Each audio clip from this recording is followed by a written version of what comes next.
Halo dan selamat datang kembali di penelusuran mendalam kita. Hari ini kita punya topik yang rasanya relevan banget nih. Sebuah dokumen dari Paus Fransiskus, ensiklik Dilexit Nos. Artinya ia mengasihi kita, tertanggal 24 Oktober 2024. Sumber kita dokumen PDF dari KWI. Nah, misi kita kali ini adalah coba menggali inti pesannya soal kasih. Kasih ilahi dan insani yang pusatnya ada di hati Yesus Kristus. Tapi mungkin ada yang bertanya, di tengah dunia yang serba cepat, terfragmentasi, kadang terasa dingin gini, kenapa sih ngomongin hati? Apa ini cuma nostalgia religius? Atau ada sesuatu yang krusial di sini buat kita semua? Sekarang, Paus sendiri kan melempar pertanyaan di awal, apakah saya punya hati? Nah, kita mulai dari situ deh. Pertanyaan yang pas banget.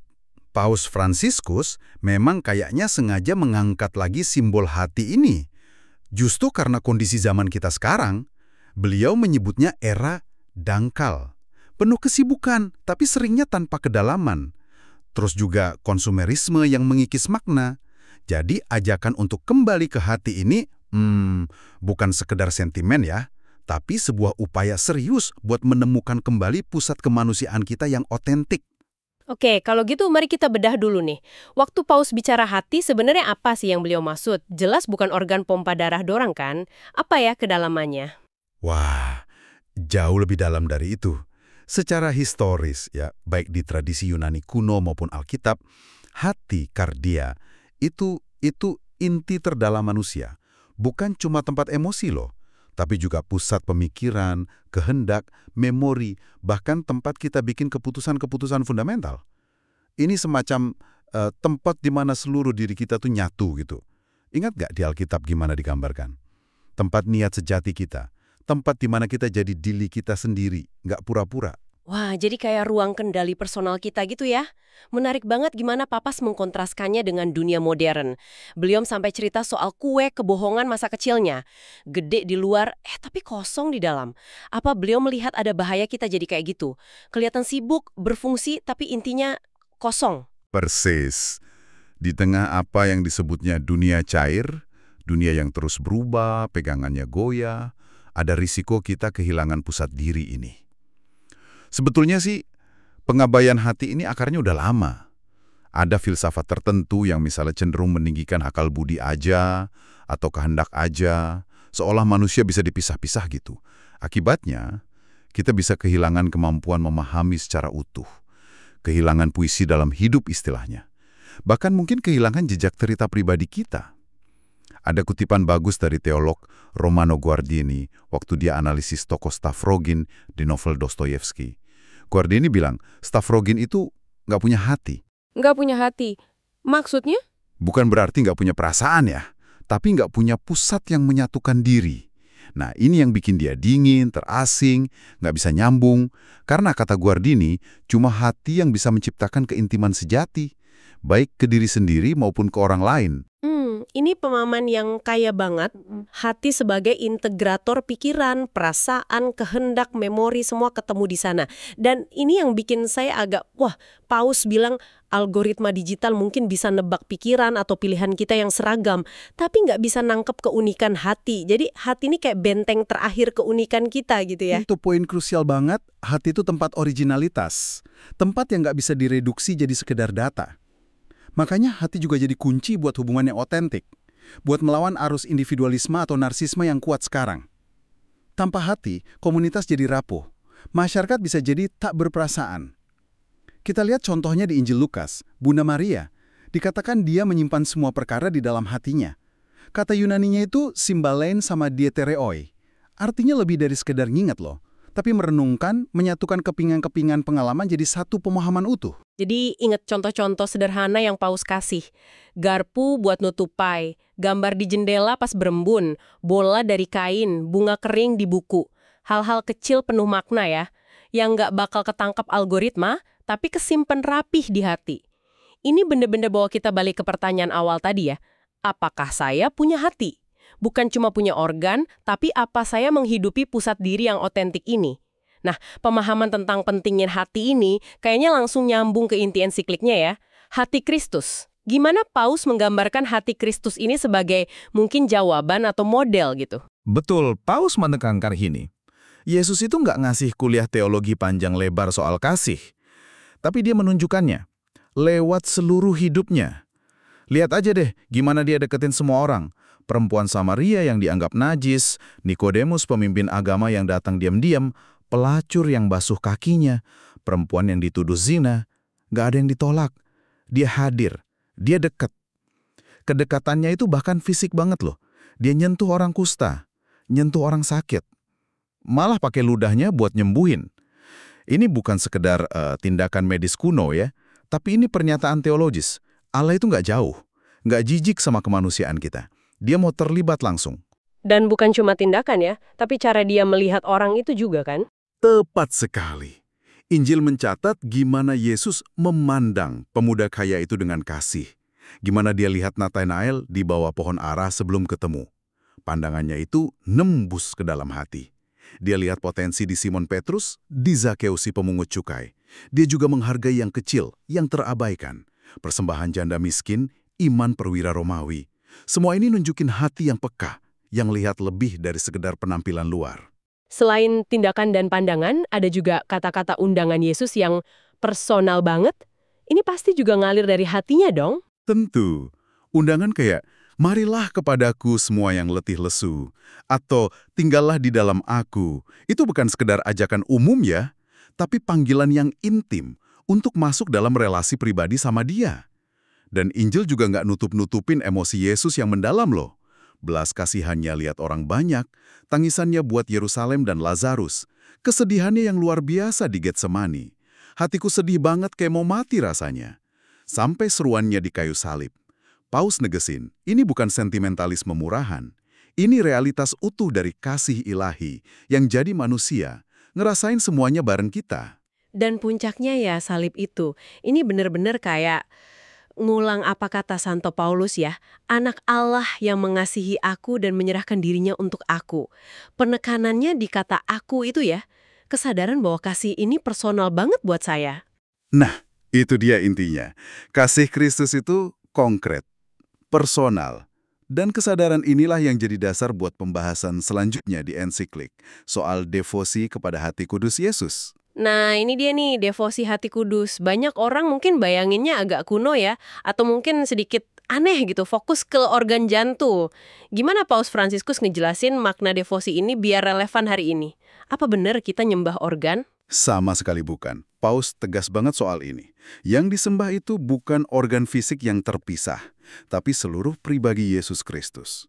Hati di sini fungsinya sebagai simbol.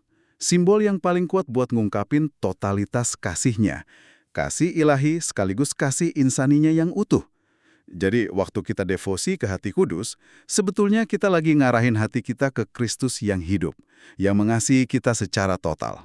Kalau gambar hati kudus itu sendiri, Itu, kata Paus, semacam penunjuk jalan. Bukan jimat atau objek sihir ya, tapi pengingat visual aja. Pengingat akan kasih Kristus yang membara dan personal itu. Yang ngundang kita buat ketemu dia. Makanya, penting kalau gambarnya itu nampilin Kristus utuh, bukan cuma gambar hati yang ngambang gitu. saya juga nemu konsep kasih 3 lipat. Itu gimana ya maksudnya? Agak teologis kedengarannya. Iya, ini cara teologi coba memahami kedalaman kasih Kristus. Jadi ada, pertama, kasih ilahinya yang tak terbatas, kan dia Allah. Kedua, kasih spiritual dari jiwa manusianya, jadi kehendak bebasnya untuk mengasihi. Dan ketiga, kasih sayang indrawinya. Kasih sayang indrawi, maksudnya? Ya, emosi dan perasaan manusiawinya yang nyata. Belas kasihan, sukacita, sedih. Ketiga dimensi ini nggak kepisah, tapi nyatu sempurna dalam satu pribadi Yesus. Paus ngingetin kalau bapak-bapak gereja awal udah nekenin realitas perasaan manusia Yesus ini. Bukan sekedar Allah yang pura-pura jadi manusia. Oke. Jadi devosi ini bukan cuma hubungan personal antara saya sama Yesus ya, tapi juga ngebuka kita ke realitas Trinitas. Betul sekali. Hati Kristus itu kayak pintu gerbang menuju Bapa.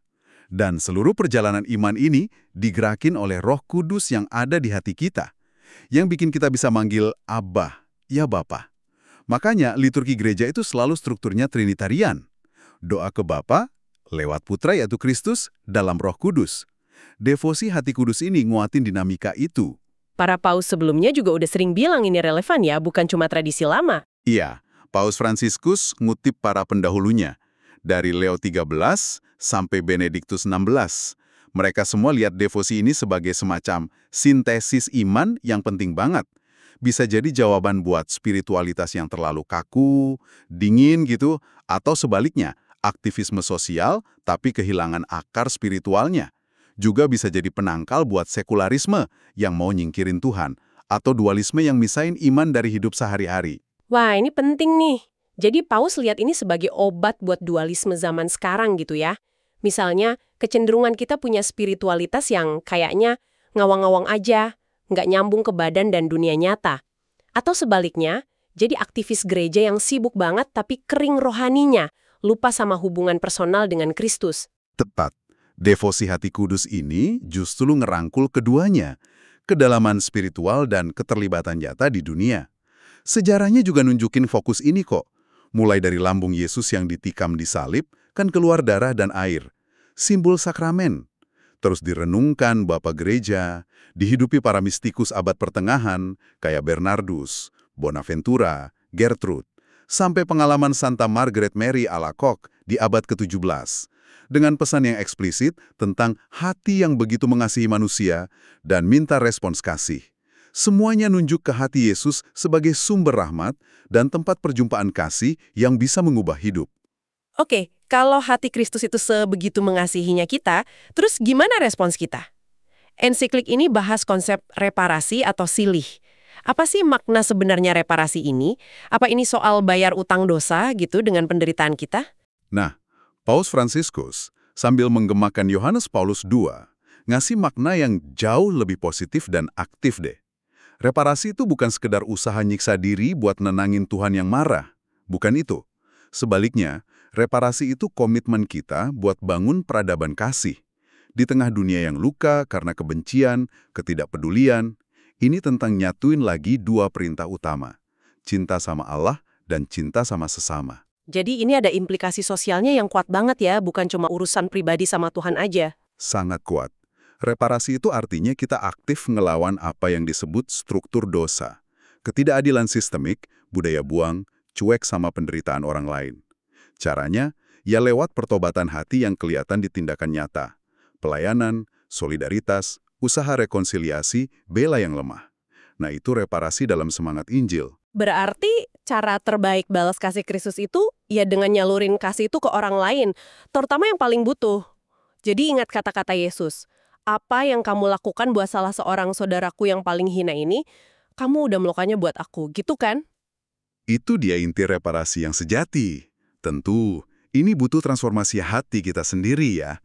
Makanya doa, Yesus jadikan hati kami seperti hatimu, itu relevan banget. Reparasi juga nyangkup dimensi penyembuhan luka dalam hubungan antar manusia. Maksudnya? Ya, keberanian buat ngaku salah, minta maaf, dan ngasih maaf. Paus nyebutnya keindahan permintaan maaf.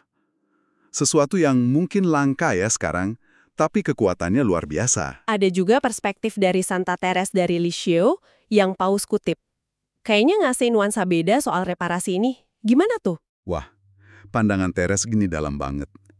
Buat dia, reparasi itu bukan usaha manusia buat nambahin sesuatu ke kurban Kristus yang udah sempurna, atau buat muasin keadilan ilahi seolah Tuhan butuh dibayar gitu. Bukan. Sebaliknya, reparasi itu tindakan kita mempersembahkan diri kita pada kasih belas kasihan Allah.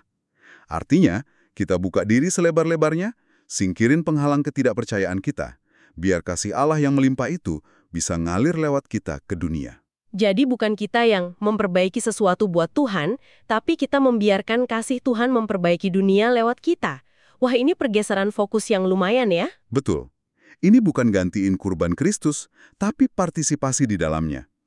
Kayak kata Paulus di Kolose itu, kita jadi saluran buat kasih penebusannya di dunia sekarang ini. Lalu gimana semua ini? Hati Kristus, devosi, reparasi, nyambungnya ke misi gereja, ke panggilan kita buat bagiin kabar baik. Nyambung banget. Kasih ke sesama dan pelayanan konkret itu, ya itulah cara aplikasi dari hati kudus nyebar.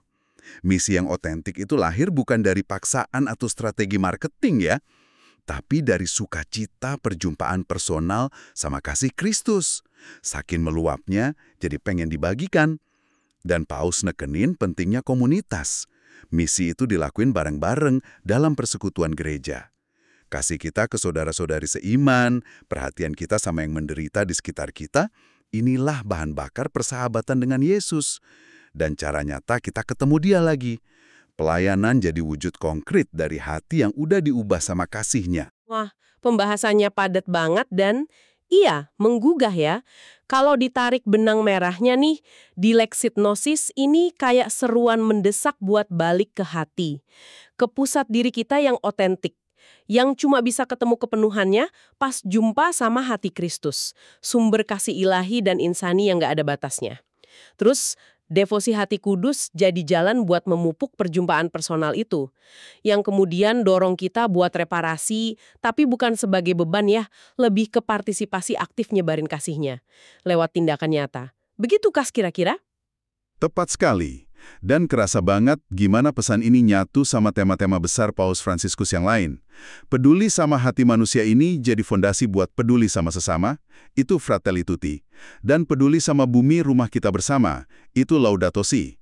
Tanpa hati yang punya belas kasih, yang akarnya di hati Kristus, ya susah mau bangun persaudaraan sejati, atau ngelawan budaya pakai buang yang ngerusak manusia dan alam. Semuanya nyambung. Sebagai penutup nih, kayaknya ada tantangan yang kerasa kuat ya di sini.